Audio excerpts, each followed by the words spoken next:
Assalamualaikum dan salam sejahtera. Untuk video kali ini kita akan mempelajari bagaimana untuk melukis gambar rajah sinar bagi alatan optik yang menggunakan kanta cembung. Okey, so ini kita dah tengok dalam video sebelum ni lah.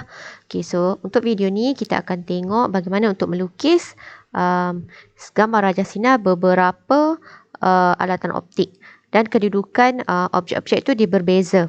Okey.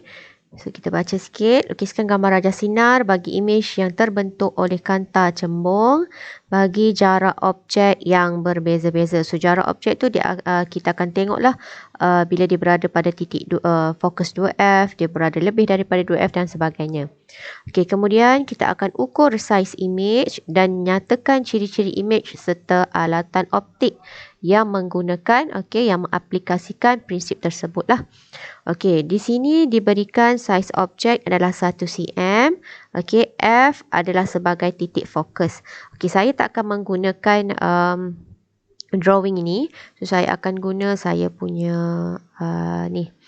Okey, so yang pertama kita akan tengok kedudukan objek. Okey, apabila objek tu terletak lebih daripada titik fokus 2F. So, objek tu berada lebih daripada titik 2F ni lah. So, dia berada di sini. Jadi, kita ambil pembaris. So, macam biasalah kita akan buat garisan yang pertama. Okey, betul-betul pada puncak anak panah tu tadi. Okey, ni adalah garisan yang pertama. Okey, jangan lupa dia punya anak panah. Kemudian dia melalui titik fokus F sebab ni adalah kanta cembung. Jadi dia melalui titik fokus F di belakang kanta lah. Okey, so kita garis sampai bawah. Okey, jangan lupa dia punya anak panah. Kemudian garisan yang ketiga, hujung anak panah objek tu kan. Okey, so dia akan melalui pusat kanta. Okey, betul-betul pada tengah-tengah pusat kanta. Okey, so kita garis sampai dia bersilang. So, jangan lupa dia punya anak panah. Okey, kemudian kita akan lukis dia punya imej di mana dua garis yang bersilang. Okey, so di sini. So, kita akan lukis betul-betul dia bersentuhan dengan paksi paksi utama dengan garis yang bersilang ni. Dia betul-betul bersentuhan kat situ. So, nanti awak akan ukur saiz imej ni daripada sini ke sini. So, ukur dia punya ketinggian berapa. Okey.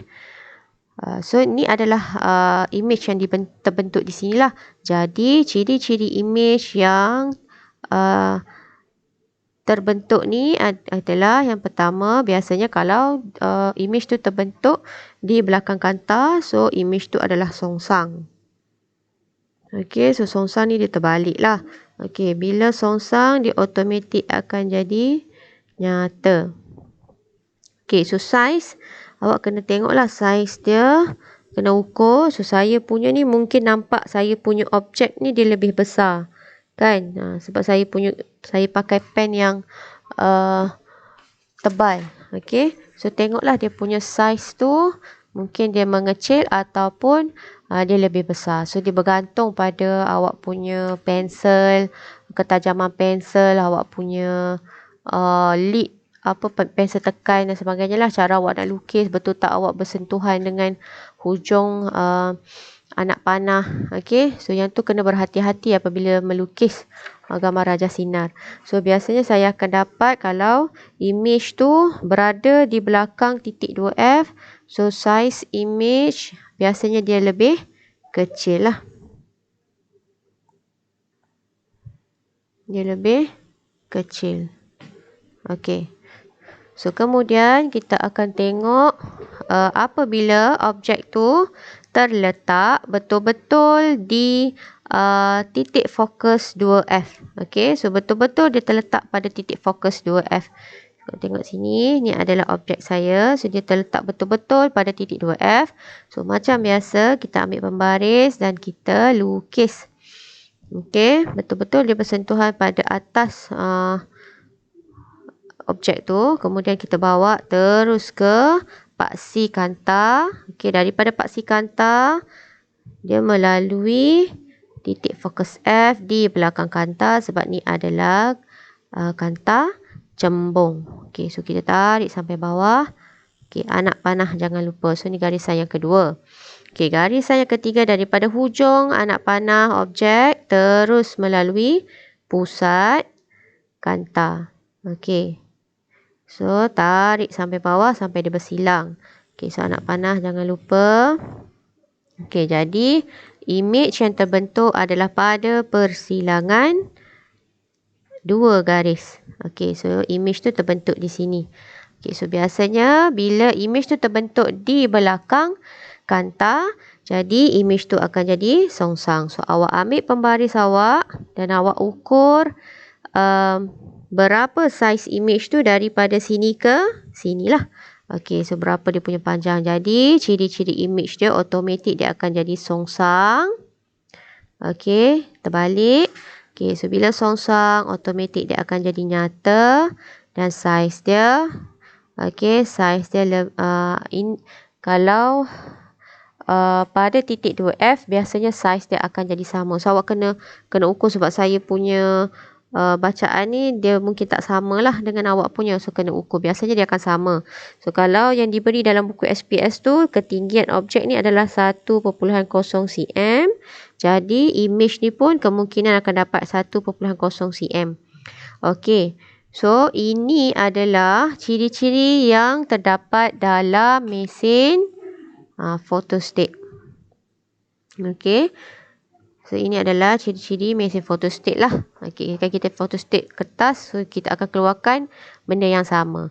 Okey, kalau yang atas ni tadi, ini adalah ciri-ciri yang digunakan dalam kamera. Okey, so kita tengok objek lebih besar berbanding dengan image yang terhasil pada kanta kamera tu. Okey, so kemudian yang ketiga adalah apabila objek tu terletak di antara titik fokus F dan 2F. So, kita buat macam biasa.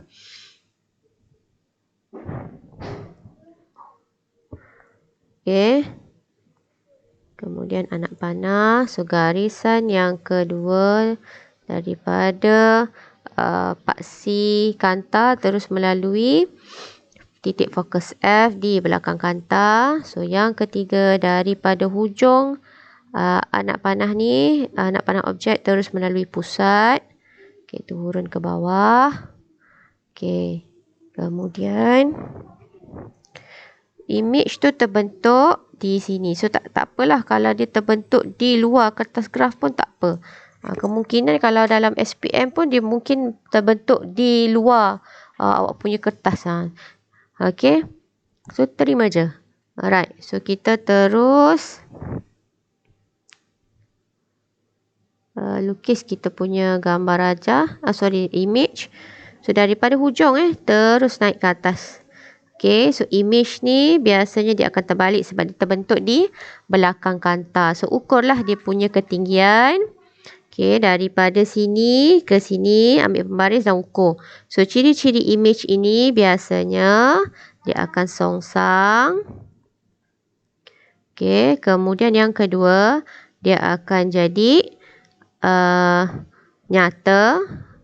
Okey, so kita nampak kat sini, objek dengan image yang hijau ni adalah objek. Okey, so yang pink tu adalah image. Kan? Okey, so objek dengan image ni kita nampak image tu lebih besar. Okey, so ciri-ciri ini, okey, kita gunakan pada projector slide. Projector slide ni adalah LCD projector yang kita guna dekat makmal tu lah. Projector slide. Okey.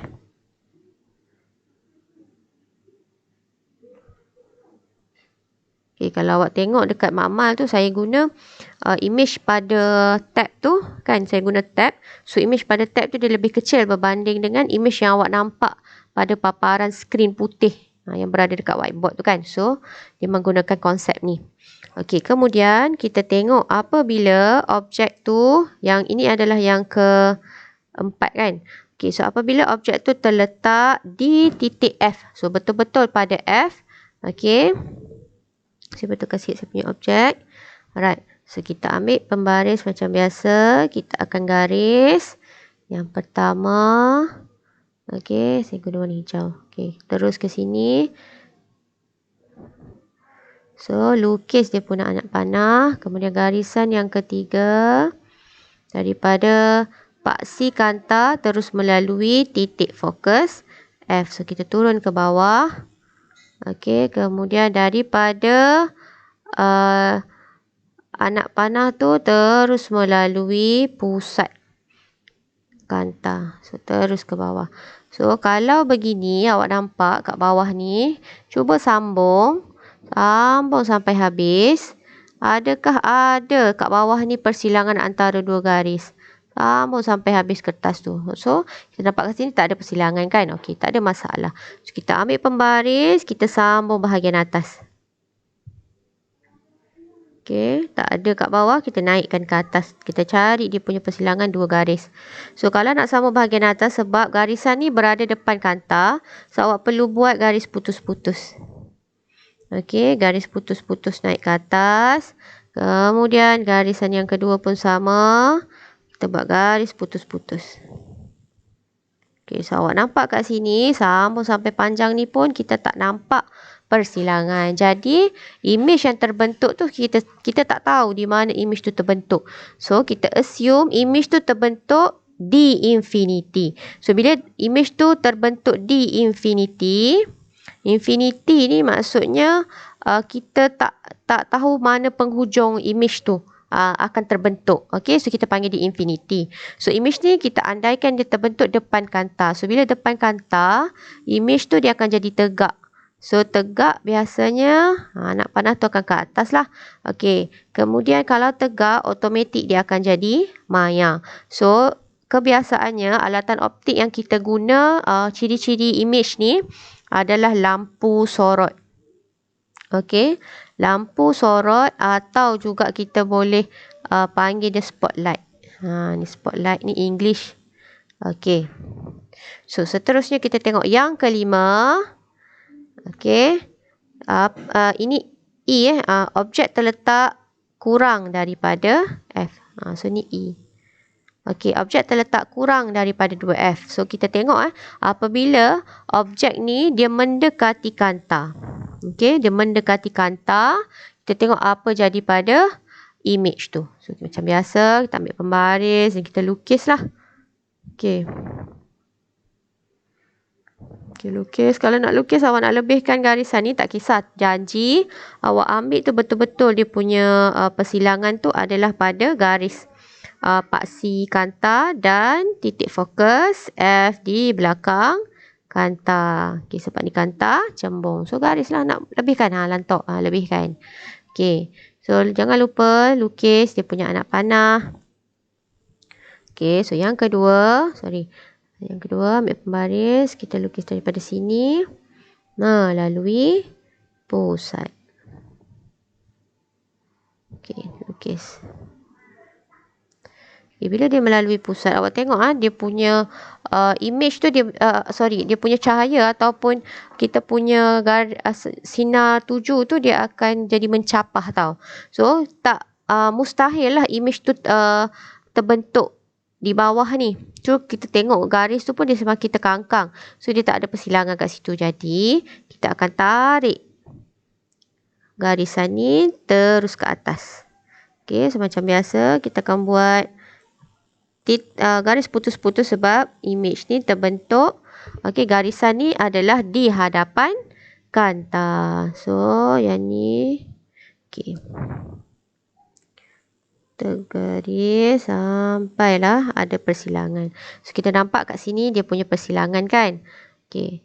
So, persilangannya ada dah di sini. Ini adalah image yang terbentuk.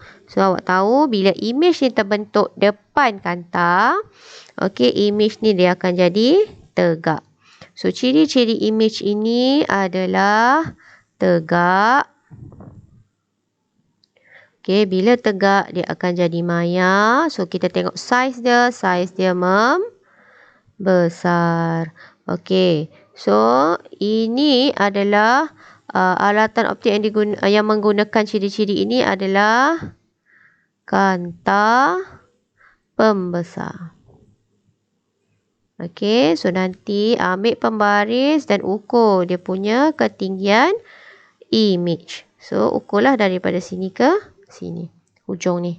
Okey, so ini adalah lukisan gambar rajah sinar bagi beberapa alatan optik yang ada lah untuk basic awak. Okey, so kita tengok kesimpulan rumusan bagi kanta cembung gambar rajah sinar bagi kanta cembung untuk beberapa alatan optik. Yang kita belajar hari ni, so kita tengok. Katalah di sini, okey, ini adalah paksi asas lah. Okey, saya buat dia punya rumusan. So, untuk kanta cembung, okey, saya lukis kanta cembung. Katalah ini kanta cembung. Okey. So, saya simpulkan apa yang saya dapat simpulkan di sini. Apabila, okey, image terbentuk di belakang kanta. Okey. So, ciri-ciri image yang kita dapat adalah yang pertama, dia adalah songsang. Okey, bila image tu terbentuk di belakang kanta, so dia songsang, maksudnya anak panah ataupun objek tu dia akan jadi terbalik. Kalau pokok, kita akan nampak pokok tu terbalik. Kalau lilin pun kita akan nampak lilin tu terbalik. Okey. So, yang kedua, automatik dia akan jadinya nyata. Kemudian kita akan tengok saiz dia. So, kita ukurlah kita punya saiz image daripada hujung garis paksi utama ke hujung anak panah image tu tadi. So, saiz tu kemungkinan dia boleh jadi kecil, okey, besar, dan kemungkinan dia boleh jadi sama. Atau dia boleh juga jadi infinity. Okey, so infinity jarang-jarang lah ada. So, kita sama je lah. Okey, sama. Yang ni kita padam. Okey. Alright, kemudian kita tengok apabila image tu terbentuk di hadapan kanta.